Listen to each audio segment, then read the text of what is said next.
प्यारे बच्चों, पिछली वीडियो में हमने आपको बताया था कि कैसे बहुपद के शून्य ज्ञात करते हैं, कैसे बहुपद के ग्राफ दिए हों तो ग्राफ से शून्य कैसे ज्ञात होते हैं।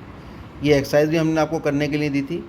आइए आज इसके बारे में आपको थोड़ा बता भी देते हैं। जैसे ये बहुपद का ग्राफ दिया है, ये एक्स एक्स को किसी बिंदु पर नहीं काट रहा है, तो इसके शून्यकों की संख्या शून्य होगी। यहाँ देख रहे हैं हम ये बहुपदों को, इस बहुपद के ग्राफ में ये एक्स एक्स को एक बिंदु पर काट रहा है, तो इसके बहुपदों की संख्या एक, शून्यकों की संख्या एक होगी। ये तीन बिंदुओं पर काट रहा है, तो इसके शून्यकों की संख्या तीन होगी। यानी जितने भी बिंदुओं पर एक्स एक्स पर कोई ग्राफ काटता है उसके शून्यकों की संख्या उतनी ही हो जाती है। अब हम देखेंगे कि शून्यकों गुणांकों में क्या संबंध होता है। पिछले बार हम आपको बता चुके हैं कि ए एक्स प्लस बी का शून्य माइनस बी बटे ए होता है। और ये कैसे ज्ञात होता है, आप यहाँ देख सकते हो कि ए एक्स प्लस बी को शून्य ज्ञात करने से जीरो के बराबर रख लीजिए, तो यहाँ से एक्स का मान माइनस बी बटे ए आ जाएगा। तो जिसके भी शून्य ज्ञात करने हैं उसको हम शून्य के बराबर रख लेंगे, वहाँ से उसके शून्य तुरंत निकल आएंगे। अब हम देखते हैं एक उदाहरण। ये द्विघात बहुपद का एक उदाहरण है, 2x² minus 8x minus plus 6। इसमें 6 दूनी 12 यानी x² का गुणांक और अचर पद, इन दोनों को हम ले लेंगे 6 दूनी 12 के ऐसे टुकड़े जो जुड़ के 8 आ जाए। जुड़ के क्यों आएंगे? अचर पद का गुणांक, अचर पद का निशान 8 प्लस का है। तो इस विधि से हम इस बहुपद को मध्य पद में विभाजित करके हल करेंगे, गुणनखंड प्राप्त करेंगे। तो हमने 8x को माइनस 6x माइनस 2x लिख लिया, ये आपको यहाँ दिख रहा होगा। उसके बाद हमने इन दोनों के जोड़े बनाए, इसका जोड़ा बनाया, इसका जोड़ा बनाया। इसमें से 2x कॉमन लिया है इस पूरे में से, और इस पूरे में से हमने माइनस का 2 कॉमन लिया है। तो आपके पास ये स्थिति आ जाएगी। यहाँ से इसके जो टुकड़े आए निकल कर वो x minus 1 into X minus 3 आए। और इसको हम किसके बराबर रखेंगे? जीरो के बराबर रखेंगे। जैसे जीरो के बराबर रखेंगे या तो x माइनस 1 जीरो होगा, यहाँ देखिए आपको दिखाई दे रहा होगा, और या फिर x माइनस 3 जीरो होगा, या तो x का मान 1 आ जाएगा या x का मान 3 आ जाएगा। यानी 2x² माइनस 8x प्लस 6 के शून्य 1 और 3 हमने यहाँ पर निकाल लिया। अब हम शून्यकों का योग निकालते हैं। 1 और 3 का योग 4 आ गया। अब इस 4 का इस बहुपद के गुणांकों में क्या संबंध है, ये हम ज्ञात करने का प्रयास करने जा रहे हैं। देखिए थोड़ा सा मैं आपको यहाँ करके दिखा देता हूँ। जैसे 4 है तो 4 के बटे में 1 लिखिए। यहाँ हम देख रहे हैं कि x² गुणांक 2 है, तो नीचे 2 से मैं गुणा भाग कर लेता हूँ। ये हो गया 8 बटे 2। 8 प्लस का है तो क्यों ना मैं माइनस लगा के माइनस 8 बटे 2 लिख लूँ। तो जैसे मैंने ये प्रक्रिया अपनाई तो ये हम देख रहे हैं माइनस 8 जो है वो x का गुणांक है, देखिए साफ साफ दिख रहा होगा, और 2 x की घात 2 का गुणांक है। तो यानी जब हमने शून्यकों का योगफल निकाला तो उसे हम लिख सकते हैं माइनस x का गुणांक बटे x की घात 2 का गुणांक। इसने डायरेक्ट लिख दिया, हमने करके दिखा दिया आपको। फिर हम निकालेंगे शून्यकों का गुणनफल। शून्य थे 1 और 3, 1 और 3 का गुणनफल 3 आ गया। इसको हमने 2 से ऊपर नीचे गुणा भाग करा, मैं करके दिखाता हूँ। यहाँ पर 3 था, इसके बटे में 1 लिख कर 2 से गुणा भाग कर लिया, तो ये आ गया 6 बटे 2। ये 6 बटे 2 देखिए इसने डायरेक्ट यहाँ पर लिख दिया है, 3 बराबर 6 बटे 2। 6 क्या है आप देखिए, इस बहुपद के अंदर 6 अचर पद है। इस बहुपद को तो हम हल कर रहे हैं, इसमें 6 अचर पद है और 2 x की घात 2 का गुणांक है। आइए देखते हैं कि क्या ये और भी किसी बहुपद के लिए कहानी जो है वो इसी प्रकार आगे बढ़ेगी या नहीं। तो दूसरा बहुपद हमने ले लिया 3x² प्लस 5x माइनस 2। इसके गुणनखंड किए भाई, 3 दूनी 6 के ऐसे टुकड़े घट के 5 आ जाएँ, 6 कम 6, 5 को मैंने लिख लिया 6 माइनस x, और हमने इसके गुणनखंड यहाँ पर कर लिया। अब शून्य ज्ञात करने के लिए दोनों को बराबर जीरो कर लेंगे। 3x माइनस 1 बराबर 0 और x प्लस 2 बराबर 0, तो x का मान यहाँ से निकल कर आएगा 1/3, और दूसरा x का मान माइनस 2 निकल कर आएगा। ये हमारे पास 2 शून्य का है। यहाँ से भाई 0 के बराबर इसको हल कर लीजिए समीकरणों को। इन शून्यकों का योग निकालेंगे। शून्य को 1/3 और माइनस 2 का योग आ जाएगा माइनस 5/3। आप चाहो तो करके देख लीजिए, जिसको एलसीएम लेने में दिक्कत होती है। माइनस 2 एलसीएम 3 आएगा, 1 माइनस 3 दूनी 6, तो आपके पास निकल आएगा माइनस का 5/3। वही हल होकर यहाँ आ रहा है। अब ये माइनस का 5 क्या है? 5 तो x का गुणांक था। आप देखिए इस बहुपद में 5 x का गुणांक है, तो हमने 5 की जगह x का गुणांक लिख दिया, ये जो 5 लिखा था। और 3 यहाँ किसका गुणांक है? x की घात 2 का गुणांक। तो यहाँ पर भी देखिए शून्यकों का योग बराबर माइनस x का गुणांक बटे x की घात 2 का गुणांक, ऊपर वाला ही एक संबंध निकल कर आया है। शून्य का गुणनफल निकालते हैं, 1/3 गुणा माइनस 2, माइनस 2/3। माइनस 2 क्या है? अचर पद है।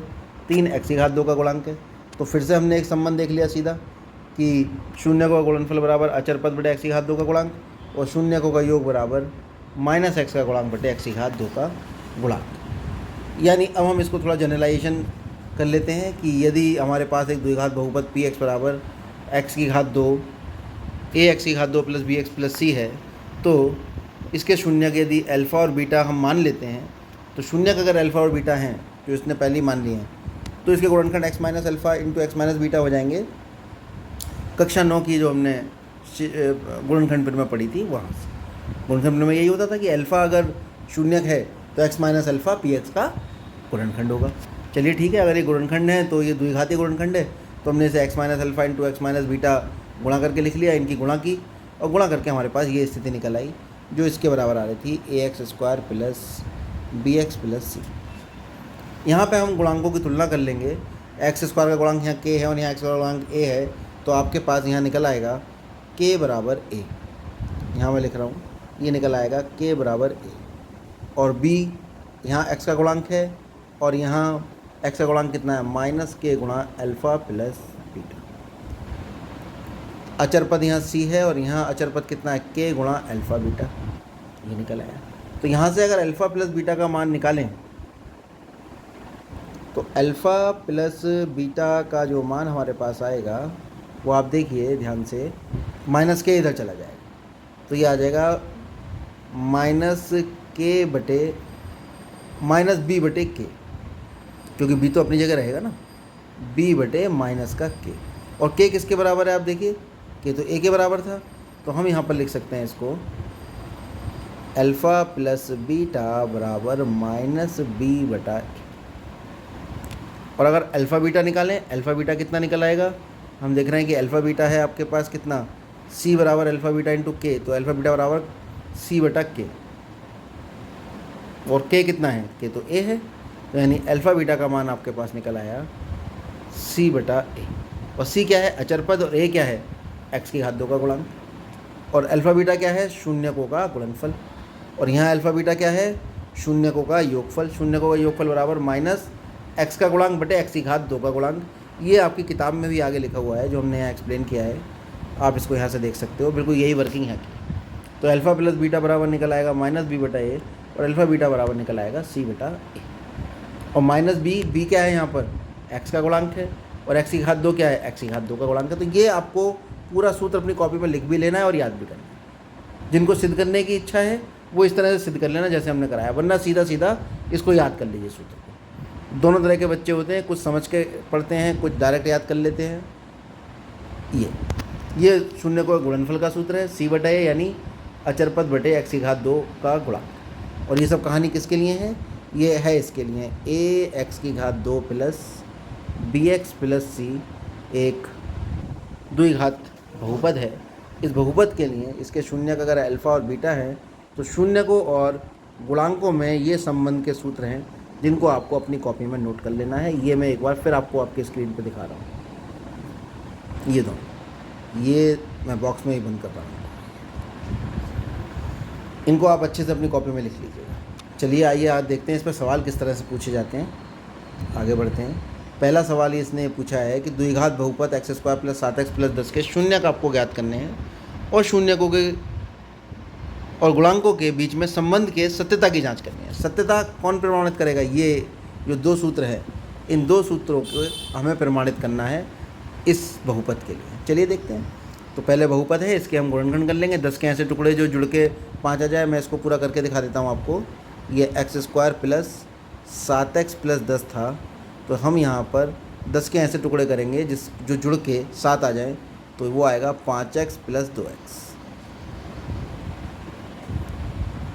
फिर हम इसमें x कॉमन लेंगे पहले दोनों में से, x प्लस 5, बाद वाले में से 2 कॉमन ले लो x प्लस 5, और इसमें से आप x प्लस 5 कॉमन ले लीजिए क्योंकि दोनों में आ रहा है, तो ये आ जाएगा x प्लस 2। इस तरह से हमने इस बहुपद के द्विघात बहुपद के गुणनखंड कर लिए हैं। ये डायरेक्ट वर्किंग इसने यहाँ आपको इसने इसको लिख दिया है, आपको ये करके नहीं दिखाया है, हमने करके दिखा दिया। आप इसको अपनी कॉपी में इसी तरह से नोट करें। अब इसके शून्य ज्ञात करने, दोनों को अलग अलग जीरो के बराबर रखेंगे, x प्लस 2 को अलग जीरो के बराबर रखेंगे, ये रखा हमने, और x प्लस 5 को अलग जीरो के बराबर रखेंगे, तो x का मान निकला -2 और x का मान निकला -5, यानी हमारे पास दो शून्य निकला है, -2 और -5। आइए अब इनका हम निकालते हैं योगफल। शून्यकों का योग निकालिए, -2 प्लस -5 -7 आ गया। -7 को आप इस तरह से लिख सकते हो, -7/1 लिख लिया आपने इसे, और 7 क्या है इस बहुपद में, हम देख रहे हैं x का गुणांक है, और 1 क्या है यहाँ इस बहुपद में, x का गुणांक। तो ये हमने शून्यकों और गुणांकों के बीच में संबंध सिद्ध कर दिया, जो हमारे पास यहाँ पर था। ये शून्यकों का योग बराबर -x का गुणांक बटे x की घात 2 का गुणांक। चलिए और आगे बढ़ते हैं, शून्य का गुणनफल चेक कर लेते हैं। -2 गुणा -5, 5 दूनी 10, 10 को 10/1 लिख सकते हैं। 10 क्या है आपके इस बहुपद में, 10 अचर पद है, साफ साफ दिख रहा होगा, और 1 x का गुणांक है, तो अचर पद बटे x की घात 2 का गुणांक हम इसे लिख सकते हैं। तो हमारे पास जो ये शून्यकों के गुणनफल और गुणांकों के बीच संबंध था, वो भी यही आया है जो इसमें दिया है। तो ये हमारा ये सिद्ध हो जाता है। तो जब भी इस तरह से पूछेगा कि शून्य ज्ञात कीजिए, तो पहले स्टेप में हमने यहाँ तक शून्य ज्ञात कर लिए इस जगह तक। फिर दूसरे स्टेप में कहा है कि शून्य को गुणांकों के बीच सत्यता की जांच करिए, तो शून्य को गुणांकों के बीच के सत्यता की जांच के लिए ये वाली विधि इसने अपनाई। तो ये आप इस तरह के सवाल जब भी आएंगे आप उसे करेंगे। अब अगला सवाल है कि बहुपद x की घात 3 x की घात 2 -3 के शून्य ज्ञात करो। तो x की घात 2 -3 को मैं लिख सकता हूँ, x की घात 2 -3 को लिख लिया मैंने वर्गमूल 3 का वर्ग। अब दो वर्गों का अंतर हो गया, तो एक बार दोनों को घटा लेंगे और एक बार दोनों को जोड़ लेंगे। ये सूत्र आपने पढ़ा हो, a² - b² बराबर a - b into a + b। इस तरह से इसने इसके गुणनखंड किए हैं। किसी भी संख्या पर वर्गमूल लगाकर वर्ग आप लगा सकते हैं। तो हम देख रहे हैं कि हमारे पास ये इसके गुणनखंड आएंगे, फिर इसके शून्य ज्ञात करने हैं। शून्य ज्ञात करने के लिए दोनों को 0 के बराबर रखेंगे। x माइनस वर्गमूल 3 को 0 के बराबर रख लीजिए आप, x माइनस वर्गमूल 3 बराबर 0, तो x बराबर वर्गमूल 3 आ जाएगा। और x प्लस वर्गमूल 3 को 0 के बराबर रखोगे तो x बराबर माइनस वर्गमूल 3 आ जाएगा। तो यहाँ से हमारे पास दो शून्य निकल आए, वर्गमूल 3 और माइनस वर्गमूल 3। आइए अब देखते हैं कि कैसे ये गुणांकों से संबंधित है। इन शून्यकों का अगर मैं योग निकालूं तो शून्यकों का योग कितना आएगा, वर्गमूल 3 माइनस वर्गमूल 3, 0 आ गया। इसे 0 को मैं लिख सकता हूँ, यहाँ पर मैं करके दिखाता हूँ आपको। 0 को मैं लिख सकता 0/1। 0 क्या है, क्योंकि मेरे पास है x² - 3, इसमें x है ही नहीं, तो x का गुणांक कितना हुआ, 0। माइनस लगाओ शून्य पे, चाहे प्लस लगाओ, कोई फ़र्क नहीं पड़ता, तो माइनस लगा लेते हैं और शून्य को लिख दीजिए x का गुणांक। और ऐसे ही ये जो 1 है ये किसका गुणांक है, x की घात 2 का गुणांक, इसे लिख देंगे x की घात 2 का गुणांक। तो जैसे ही आपने ये लिखा, आपके पास शून्य को गुणांकों के बीच में संबंध स्थापित हो जाएगा, जैसे कि इसने यहाँ स्थापित। अब शून्य का गुणनफल निकालेंगे, वर्गमूल 3 गुणा माइनस वर्गमूल 3, -3 आएगा, और -3 को बटे 1 लिखेंगे। -3 क्या है, आप देखिए अचर पद है, किस में, x की घात 2 -3 में। -3 क्या है, अचर पद है, तो अचर पद बटे x की घात 2 का गुणांक कितना है, 1, x की घात 2 का गुणांक। यहाँ पर भी आपका ये संबंध स्थापित इनके बीच में हो गया है। चौथा सवाल एक विशेष सवाल है, इसमें द्विघात बहुपद आपको ज्ञात करना है। अभी तक बहुपद दिया होता था, शून्य ज्ञात करते थे। अब क्या कह रहा है ये कि भाई शून्यकों का योग और गुणनफल आपको दे रखा। योग कितना है, योग है -3 और गुणनफल है आपके पास 2। ये है योग शून्यकों का और ये है आपके पास गुणनफल। तो इस योग और गुणनफल से आपको ज्ञात करने हैं बहुपद के द्विघात बहुपद ज्ञात करना है। चलिए देखते हैं किस प्रकार ज्ञात करेंगे। इस विधि में सबसे पहले हम मान लिया करेंगे कि माना द्विघात बहुपद है ax² + bx + c। ये विशेष है क्योंकि द्विघात समीकरण में भी आप इसे पढ़ेंगे। तो ये आपके पास बहुपद है ax² + bx + c और इसके शून्यक हैं अल्फ़ा और बीटा।